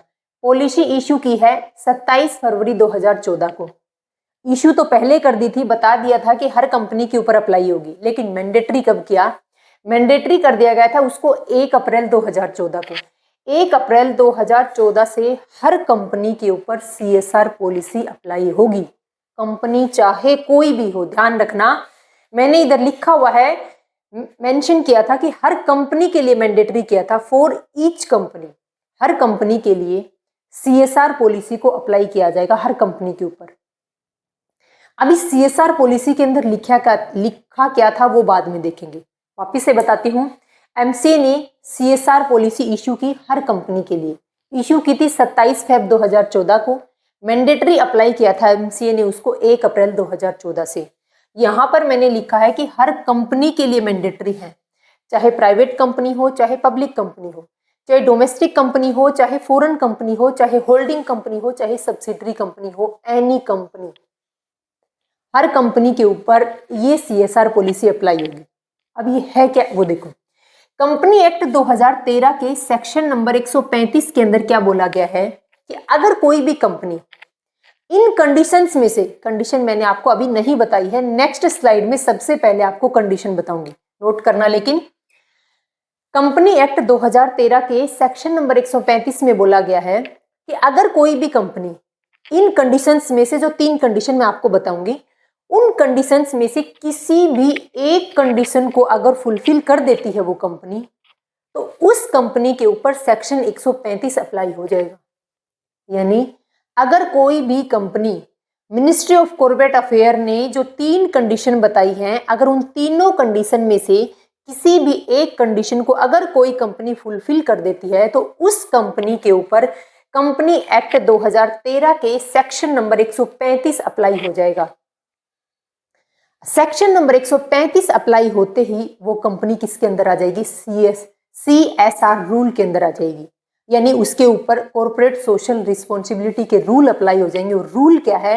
रूल ये है कि अगर कोई कंपनी इस दायरे के अंदर आ जाती है, अगर उस कंपनी के ऊपर ये सेक्शन अप्लाई हो जाता है, तो उस कंपनी को अपने प्रॉफिट का, कौन सा प्रॉफिट है?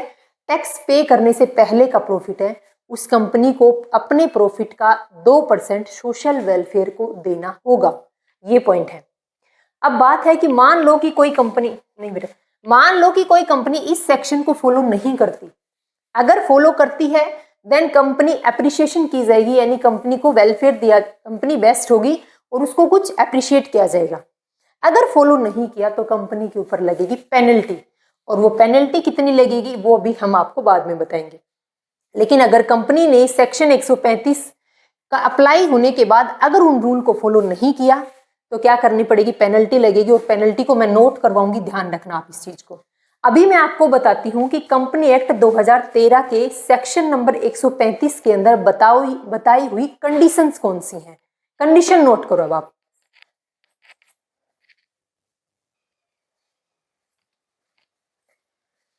देखो नोट करो, CSR कंपनी एक्ट सेक्शन 135 के अंदर बताया क्या है वो देखो। During previous year of a company, एक कंपनी के प्रीवियस ईयर के अंदर अगर उस कंपनी ने इन तीनों कंडीशंस में से किसी भी एक कंडीशन को अगर फुलफिल कर दिया, तो उस कंपनी के ऊपर CSR रूल अप्लाई हो जाएंगे।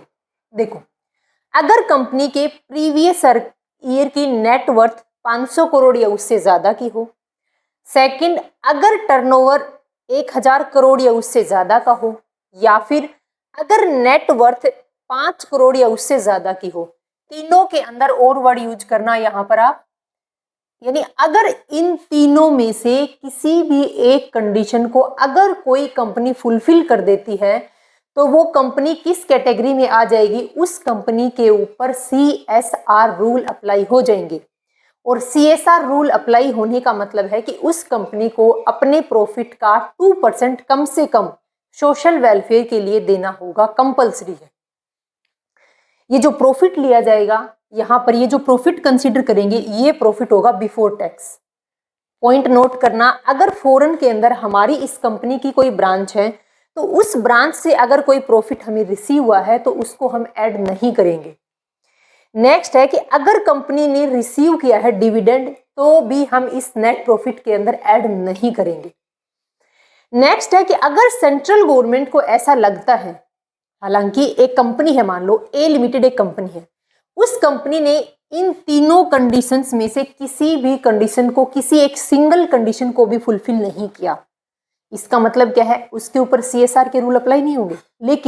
लेकिन यहां पर पॉइंट नोट करना कि अगर सेंट्रल गवर्नमेंट को ये लगता है कि ये कंपनी जो इन कंडीशंस में से किसी भी कंडीशन को फुलफिल नहीं करती, लेकिन अगर सेंट्रल गवर्नमेंट की नज़र में वो कंपनी ऐसी है कि उसके ऊपर CSR के रूल अप्लाई होने ज़रूरी हैं, तो वो होंगे, उसको कोई नहीं रोक सकता। तो सेंट्रल गवर्नमेंट को लगे कि इस कंपनी पर CSR रूल अप्लाई होने चाहिए, तो वो होंगे, चाहे कंडीशन को फुलफिल ना करती हो तो भी। ठीक है, इफ अप्लाई CSR रूल, अगर किसी भी कंपनी के ऊपर CSR रूल अप्लाई होते हैं, अगर किसी भी कंपनी के ऊपर CSR रूल कब अप्लाई होंगे? अगर उस कंपनी ने तीनों कंडीशंस में से किसी भी एक कंडीशन को फुलफिल कर दिया हो, या फिर सेंट्रल गवर्नमेंट की नज़र में ये लग रहा हो कि उस कंपनी को CSR रूल फॉलो करने चाहिए, तो क्या होगा? अब ऐसी कंपनी को क्या करना पड़ेगा? सबसे पहले एक CSR कमेटी बनानी पड़ेगी। इस कमेटी के अंदर 3 डायरेक्टर होंगे। 3 डायरेक्टर में से एक डायरेक्टर इंडिपेंडेंट होगा। ध्यान रखना, CSR कमेटी के अंदर 3 डायरेक्टर होंगे। ऐसा क्यों है? देखो, पब्लिक अगर कंपनी है तो पब्लिक कंपनी के अंदर कितने डायरेक्टर होते हैं? 3। और प्राइवेट कंपनी के अंदर कितने डायरेक्टर होते हैं? 2। अगर पब्लिक कंपनी है तो उसमें इस कमेटी के अंदर 3 डायरेक्टर होंगे, और अगर प्राइवेट कंपनी है तो उसके अंदर इस कमेटी के अंदर कितने डायरेक्टर होंगे? 2 डायरेक्टर होंगे। प्राइवेट कंपनी का कंसेप्ट खत्म हुआ कि प्राइवेट कंपनी में 2 ही डायरेक्टर होते हैं, तो जो CSR की कमेटी होगी उसमें भी 2 ही डायरेक्टर होंगे। बात आती है पब्लिक कंपनी की। पब्लिक कंपनी के अंदर 3 डायरेक्टर होते हैं। अगर पब्लिक कंपनी में ये डिसाइड है पहले से ही कि एक इंडिपेंडेंट डायरेक्टर होता है और 2 डिपेंडेंट डायरेक्टर होते हैं, तो CSR कमेटी के अंदर भी एक डायरेक्टर का इंडिपेंडेंट होना जरूरी है और 2 डायरेक्टर डिपेंडेंट हो सकते हैं। अगर पब्लिक कंपनी में ऐसा कोई रूल, ऐसी कोई कंडीशन नहीं लगाई है कि एक डायरेक्टर इंडिपेंडेंट होगा, तो CSR कमेटी के अंदर भी उस डायरेक्टर का इंडिपेंडेंट होना जरूरी नहीं है। अब ये कमेटी करती क्या है वो देखो।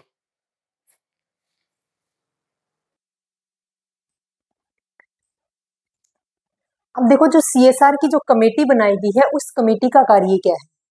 CSR पॉलिसी का फॉर्मुलेशन करेगी, और पॉलिसी का फॉर्मुलेट करके किसको देगी? कंपनी के बोर्ड ऑफ डायरेक्टर को देती है। CSR पॉलिसी का formulation and recommended to board of director. क्या रिकमेंड करेगी? कि कंपनी को ये खर्च कहाँ करना है, ये कमेटी बताएगी। अब खर्च कहाँ करना है वो दिया गया है कि कंपनी एक्ट 2013 के शेड्यूल नंबर 7 के अंदर वो एरिया बताए गए हैं, वो सेक्टर बताए गए हैं जहां पर इस पैसे को खर्च करना है। यानी कंपनी के CSR रूल अप्लाई होने के बाद कंपनी जो अपने टोटल प्रॉफिट का 2% सोशल वेलफेयर पर खर्च करेगी, वो खर्च कहाँ करना है? हैंगर एंड पॉवर्टी को कम करने के लिए, प्रमोशन हेल्थ केयर के लिए, promotion education, promotion gender equality, यानी हेल्थ केयर के लिए, एजुकेशन के लिए, जेंडर इक्विलिटी के लिए ये पैसा खर्च किया जाएगा।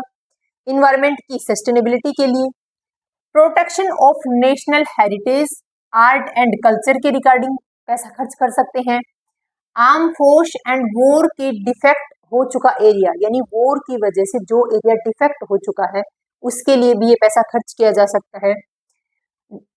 और नेक्स्ट हमारे पास प्रमोट रूरल एरिया में, अगर रूरल एरिया के अंदर कोई स्पोर्ट्स की रिगार्डिंग अगर किसी पैसे की रिक्वायरमेंट है तो वहां पर खर्चा कर सकते हैं।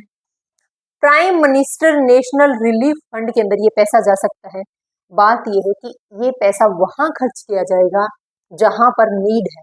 अब नीड है कि ये पैसा जाएगा मिडिल क्लास फैमिली को, ये पैसा जाएगा लोअर क्लास फैमिली के डेवलपमेंट के लिए, जहां पर गरीबी है, जहां पर भूखमरी है, एजुकेशन के लिए, हेल्थ के लिए, ये पैसा जाएगा इस जगह, बच्चों के स्कूल बनवाने के लिए, स्लम्स एरिया के अंदर वहां के डेवलपमेंट के लिए, तो ये पैसा जाता है इन सेक्टर में।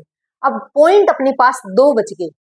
एक तो पॉइंट हमारे पास पेनल्टी का, कि अगर कोई कंपनी CSR रूल को फॉलो नहीं करती तो कितनी पेनल्टी लगती है उस कंपनी पर, उस कंपनी के ऑफिसर्स पर। दूसरा पॉइंट अपने पास बचा हुआ है कि जो कंपनी CSR रूल को फॉलो करती है, यानी जिस कंपनी पर CSR रूल अप्लाई हो गए, उस कंपनी को अपने नेट प्रॉफिट का कितनी फंडिंग करनी पड़ेगी। देखो,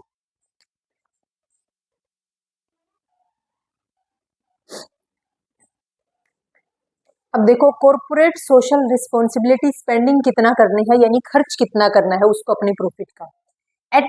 at least 2% of average net profit. पहला पॉइंट ध्यान रखना, कम से कम 2 प्रॉफिट जरूर देना है। अगर आपकी मर्जी से कोई कंपनी ज्यादा देना चाहे तो 2% से ज्यादा भी दे सकती है, बट ऐसा कोई कंपनी करती नहीं है। एटलीस्ट 2% हर कंपनी को देना पड़ेगा जिस कंपनी के ऊपर कॉर्पोरेट सोशल रिस्पॉन्सिबिलिटी के रूल अप्लाई हो गया। अब ये 2% किसका निकलेगा? Average net profit. हमें एवरेज प्रॉफिट लेना है, इट मीन्स हमें 1 से ज्यादा साल के प्रॉफिट को लेना है। Average net profit of a company, अब ये एवरेज कितने साल का प्रॉफिट लेना है? 3 साल का। ये जो फाइनेंशियल ईयर चल रही है इससे पीछे के ठीक 3 फाइनेंशियल ईयर की जितना भी प्रॉफिट बन रहा है उस प्रॉफिट को ऐड करना है, और ऐड करके हमें क्या निकालना है? उसका एवरेज निकालना है। पॉइंट मैंने आपको पहले नोट करवाया था। उस कंपनी के प्रॉफिट के अंदर जो इस साल फाइनेंशियल ईयर है, मान लो इस साल को छोड़ करके पिछले 3 साल का हमें नेट प्रॉफिट ऐड करना है। इस नेट प्रॉफिट में क्या इंक्लूड नहीं होगा, अगर हमारी कंपनी की कोई ब्रांच अब्रोड के अंदर है तो उससे कोई इनकम हो रही है तो वो ऐड नहीं करेंगे। दूसरा, अगर कंपनी को कोई डिविडेंड रिसीव हो रहा है तो वो भी ऐड नहीं करेंगे। तीसरा, ये जो प्रॉफिट लेते हैं ये हम टैक्स पे करने से पहले का प्रॉफिट लेते हैं, नोट करना। तो average net profit of a company, अब ये एवरेज नेट प्रॉफिट किसका, इस फाइनेंशियल ईयर के ठीक पीछे के 3 साल का हम प्रॉफिट लेंगे और उस प्रॉफिट का हम एवरेज निकाल करके फिर हम CSR कैलकुलेट करेंगे। देखो कैसे, मान लो ये इस साल की जो फाइनेंशियल ईयर है, इस फाइनेंशियल ईयर से ठीक पीछे की 3 फाइनेंशियल ईयर का प्रॉफिट 80 करोड़, 100 करोड़ और 120 करोड़ था। 3 साल का प्रॉफिट हो गया। 3 साल के प्रॉफिट का हमें एवरेज लेना है। एवरेज कितना निकला, 100 करोड़ निकला। इस 100 करोड़ का कितना देना है, 2% देना है, तो कितना हो गया, 2 करोड़ रुपए। तो एक कंपनी जो उन तीनों कंडीशंस में से किसी भी एक कंडीशन को फुलफिल करती है, यानी उस कंपनी के ऊपर कॉर्पोरेट सोशल रिस्पॉन्सिबिलिटी के रूल अप्लाई हो गए, यानी उस कंपनी को अपने नेट प्रॉफिट का 2% किसके लिए देना पड़ेगा, सोशल वेलफेयर के लिए पे करना ही पड़ेगा। और ये कैसे निकलता है, ये कैसे कैलकुलेट करते हैं वो मैंने आपको बता दिया। अगर कोई कंपनी जिसके ऊपर CSR के रूल अप्लाई हुए थे, लेकिन अगर वो कंपनी उन रूल को फॉलो नहीं करती और ये फंडिंग नहीं करती तो क्या करनी पड़ेगी, या फिर फंडिंग तो करती है लेकिन हाफ फंडिंग कर दिया, कंप्लीट फंडिंग नहीं करती तो उसके ऊपर लगती है पेनल्टी, उसको पनिशमेंट लेनी पड़ेगी। अब पनिशमेंट क्या देगी, पनिशमेंट क्या डिसाइड की है, कंपनी के ऊपर अलग पनिशमेंट और ऑफिसर्स को अलग पनिशमेंट। उस कंपनी के ऊपर पनिशमेंट क्या होगी, उस कंपनी के ऊपर पेनल्टी लगेगी। जितनी अमाउंट पे नहीं की है उस अमाउंट का दोगुना अमाउंट अब गवर्नमेंट लेगी उस कंपनी से। मान लो इस कंपनी ने क्या है 2 करोड़ पे करने थे और 2 करोड़ में से मान लो इस कंपनी ने 1 करोड़ रुपए पे कर दिए। अब 1 करोड़ का क्या लेना है, जितनी अमाउंट पे नहीं की गई उस अमाउंट का दोगुना लेगी। अब 1 करोड़ पे नहीं किए थे इस कंपनी ने, तो इसका तो दोगुना तो कितना हो गया, 2 करोड़ हो गया। इसका दोगुना तो 2 करोड़ हो गया। ऐसे तो कंपनी बहुत ज्यादा नुकसान में चली जाएगी। तो ये 2 करोड़ क्या है, अब कंपनी 2 करोड़ नहीं लेगी, मैक्सिमम रखा गया है कि मैक्सिमम अमाउंट 1 करोड़। यानी अगर इस कंपनी ने जितनी अमाउंट पे नहीं की थी अगर उसका दोगुना करना 1 करोड़ से ज्यादा रहता है तो हम मैक्सिमम 1 करोड़ ले लेंगे। इन सब झंझट को छोड़ो, कहने की बात यह है कि जितनी अमाउंट कंपनी ने पे नहीं की, इसकी जितनी अमाउंट उसकी यहाँ बन रही थी CSR की, अगर वो अमाउंट पे नहीं की तो उसका दोगुना अमाउंट कौन ले लेगी, बाद में एज ए पेनल्टी चार्ज करेगी गवर्नमेंट उससे। और गवर्नमेंट ने डिसाइड की है लिमिट, मैक्सिमम लिमिट कितनी है, 1 करोड़ की। कंपनी के ऑफिसर्स, जो ऑफिसर्स इस चीज के अंदर इन्वॉल्व थे कि ये पेमेंट नहीं करनी है, उन ऑफिसर्स के ऊपर पेनल्टी लगती है। पेनल्टी 2 तरीके से लगती है, देखो पहला क्या है, या तो 2 लाख रुपए, या फिर CSR की जितनी अमाउंट पे नहीं करी उसका 10वां हिस्सा, इन दोनों में से जो भी कम हो वो ऑफिसर्स पे कर दे। या फिर एक लिमिट ये डिसाइड की है कि मिनिमम 50,000 रुपए और मैक्सिमम 5 लाख रुपए, या ये तो मिनिमम और मैक्सिमम है, और साथ में उसको 3 साल की जेल भी, या फिर दोनों भी हो सकती है, या फिर पेनल्टी के साथ में जेल भी हो सकती है। तो इस तरीके से ऑफिसर्स की क्या दी गई है, पेनल्टी दी गई है। ये नोट करना कि अगर पेपर डीपली पूछा जाएगा ना PGT कॉमर्स के अंदर तो क्वेश्चन यहाँ से बन सकता है, इंपॉर्टेंट है। 2 लाख रुपए है और ये जो CSR के अमाउंट जो पे नहीं की गई उसका कितना है, 1/10 है। जो भी कम हो वो पे कर दो, या फिर मिनिमम 50,000 रुपए, मैक्सिमम 5 लाख रुपए, या फिर जेल भी हो सकती है। देखो ये तो मिनिमम और मैक्सिमम लिमिट है, इनके बीच की मान लो कि अमाउंट बनती है 1 लाख रुपए। 1 लाख रुपए और जेल, दोनों में से कोई एक भी मिल सकता है या फिर दोनों भी मिल सकते हैं उस ऑफिसर्स को पनिशमेंट के तौर पर। तो आज हमने टॉपिक किया है कि एक बिजनेस का सोसाइटी के प्रति क्या रिस्पॉन्सिबिलिटी है, फिर हमने देखा कि बिजनेस एथिक्स क्या है, और लास्ट में हमने डिस्कस किया कि कॉर्पोरेट सोशल रिस्पॉन्सिबिलिटी क्या है। अगर आपको मेरी वीडियो जो मैं आपको टॉपिक समझा रही हूँ अगर वो समझ आते हैं तो कमेंट बॉक्स में ज़रूर बताइएगा, and like share and subscribe कीजिएगा। Thank you.